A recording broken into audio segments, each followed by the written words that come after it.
omusajja yakafakati ba magoba twagala okulaba his excellence magoba mukaga magoba ba musamba detail tagude bukirabiro ebifaananyi bitrendinga nnyo ng'agenze okukyalira ekisaawe ky'e Nakivubo kona ebifaananyi bye tubirabe ne speech ye njagala tutegeyo speech ya aya oyo gwe bayita his excellence the photo of honor kati abamwerijja panka abagama abepankira kutibwa abulwa waliwo mwana yakoze ka video yansiza katona nziti abo bali mu kisaawe oli ajati yajana raisa na akyayina amaanyi abalowooza nti abakadde baweddemu amaanyi na raisa mulengera eri mu skirt ne blouse ngali balaze mpira ng'agusamba wano mukwana timali oyina nabikuwadde yagusimudde nno n'agusimulira ddala oba omuyita mmere asamba yakubye n'asigaza n'okugulu basi kiwedde kati ate mukyatugamba ki mugenda kutugamba ki bano baki ba staff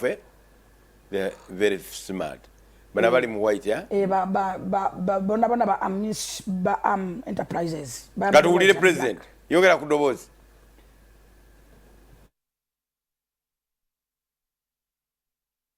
n'ebirala twabagamba bwe twali mu nsiko nti Uganda esobola kwemalirira mu by'okwekuuma mu budde obwo Abannayuganda okusinga baasoma n'abataasoma baali bakimanyi nti bw'oba oyagala kukola ekintu kyonna olina okukola n'abazungu ffe ne tugamba nti nedda omuddugavu omutwe gwe gwenkanana gw'omuzungu byonna bye basobola kukola naffe tusobola okubikola n'olwekyo tetwetaaga ab'ebweru okutuyamba mu bya security. Why? Because NRA was a Ugandan product. It was not a product from UK, from KR, from no. Amajiga Uganda. Now, that spirit of self-sufficiency, we have put it in economics, we have put it in politics. Mwami Museveni agamba nti ekisaawe oba kya gavumenti oba kya muntu sekinnoomu tebakirinaako buzibu kubanga kibaagala ly'eggwanga okubeera n'ebisaawe omusobola nate okuzannyibwa emizannyo n'okwekulaakulanya. Abantu bamwe babeeramu ebyo government. It's not government, it's not important. We want a stadium in Uganda, operated or run by whoever, but let it be in Uganda. Because even if it is being run by a private person, abazanyi bwe bajja wano esente ze baleese mwena mugenda kugabanako ab'amahoteri, aba taxi, abatunda bya chapati byammwe, abo bonna bagenda kuganyirwa. So let the man use private money and recover his costs. Yeebazizza abakoze ne Ham Enterprises okulaakulanya omulimu guno era waakwongera okumuyamba n'emirimu emirala okusobola okulaba nga bakulaakulanya eggwanga. I told the people involved, said, you support this man. If he doesn't perform, we shall throw him out.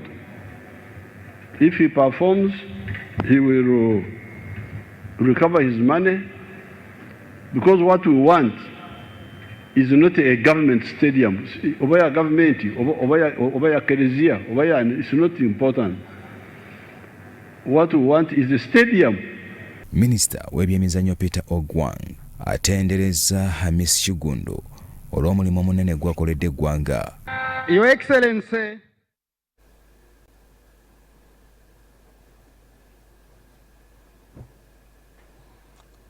yayogedde bulungi nnyo Minister. Ye lwaki amusazeeko? Minisita ne batandise okumanyira president. Ate bate?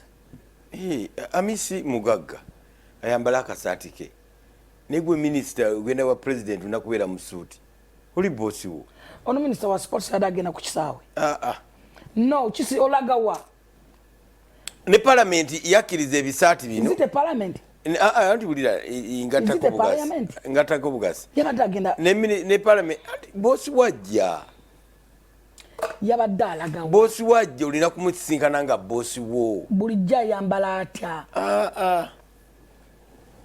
kisinzira wa waalaga kati oyo ye tumanyi Miss Mugagga Byanga Dangote ali smart simu abajja mu church ne mutandika okusaba kwete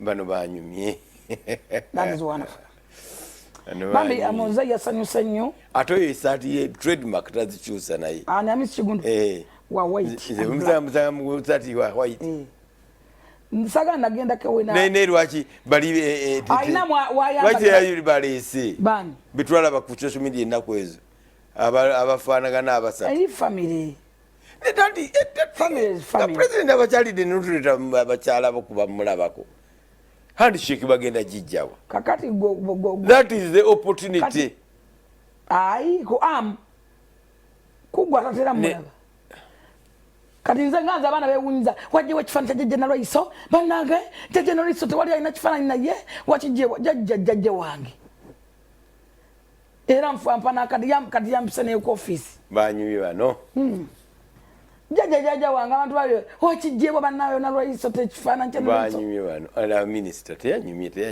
ali smart nawe uyandibadde katulaba liyo wa Kampala uchaziza president ajatinisa kabada kuziza kwa mama wange omukyalo yali wonderful bano byabagagga na president agenda kujja kuwa negwe minister nga nawe ujja weka tutude omukyalo oyo ayina bwakwasaganya abantu bana Uganda bonna wamu yetali konti eno pato basipate ajatinisa kabanda era nyongero bagamba abantu abagalo okwekulakula boli wa kibina kingoli mu Kampala gendo kolagana ne office ya Kampala ya Minister of Kampala Minister Kabanda because ayaniriza buli muntu amuwuliriza akuwa time kugamba waliwo abantu abakulembeze nga bagwana ebifo bye babawa nga babijjamu era babinyumira so ajatinisa Kabanda be bali nnyo kubanga bana Kampala batusako service ate buli wamu atuukawo mowina jja buli katale akagenda muso thank you so much omutima waliwo akana kontedeko nga kajubisa president nga atuuse tekajubisa kati bwana